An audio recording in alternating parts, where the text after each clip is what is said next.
एक कदीम शहर में जहां मिट्टी की बनी हुई तंगलियां और ऊंचे दरवाजे थे, एक बहुत अमीर ताजिर रहता था जिसका नाम साउम था। इसके पास सोने चांदी के खजाने, कीमती कपड़े और बड़ी बड़ी दुकानें थीं। लोग उसकी दौलत को देखकर हैरान रह जाते, मगर उसके दिल में रहम नाम की कोई चीज नहीं थी। वो हमेशा गुरूर में रहता और खुद को सबसे बड़ा समझता था। इसी शहर में एक बूढ़ा फकीर भी रहता था जो कई दिनों से भूखा था।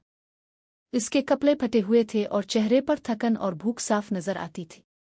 वो सहारे के लिए एक लकड़ी की लाठी पकड़े आहिस्ता आहिस्ता चलता हुआ लोगों से मदद मांगता था, मगर कोई उसकी तरफ ध्यान नहीं देता था।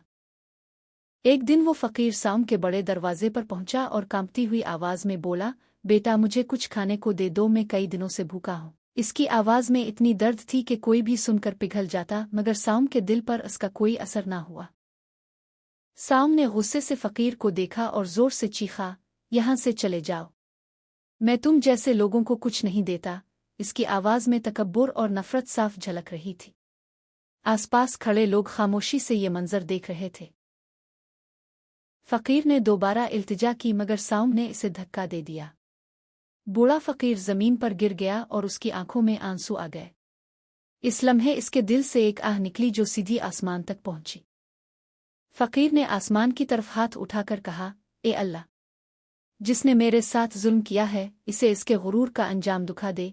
इसकी बद्दुआ में इतना दर्द था कि फिजा भी खामोश हो गई। चंद ही दिन गुजरे थे कि साउम के गोदाम में अचानक आग लग गई। आग ने देखते ही देखते इसका सारा माल जलाकर खाक कर दिया। लोग हैरान थे कि इतना बड़ा नुकसान कैसे हो गया। साउम अभी इस नुकसान से संभला भी नहीं था कि इसका कारोबार तेजी से नीचे जाने लगा। खरीदार कम होते गए और उसकी दुकानें सुनसान हो गईं। एक रात चोर उसके घर में दाखिल हुए और उसका बचा खिंचा माल भी चरा ले गए। अब वो मुकम्मल तौर पर तबाह हो चुका था। कुछ ही महीनों में साउम एक अमीर ताजिर से एक गरीब इंसान बन गया।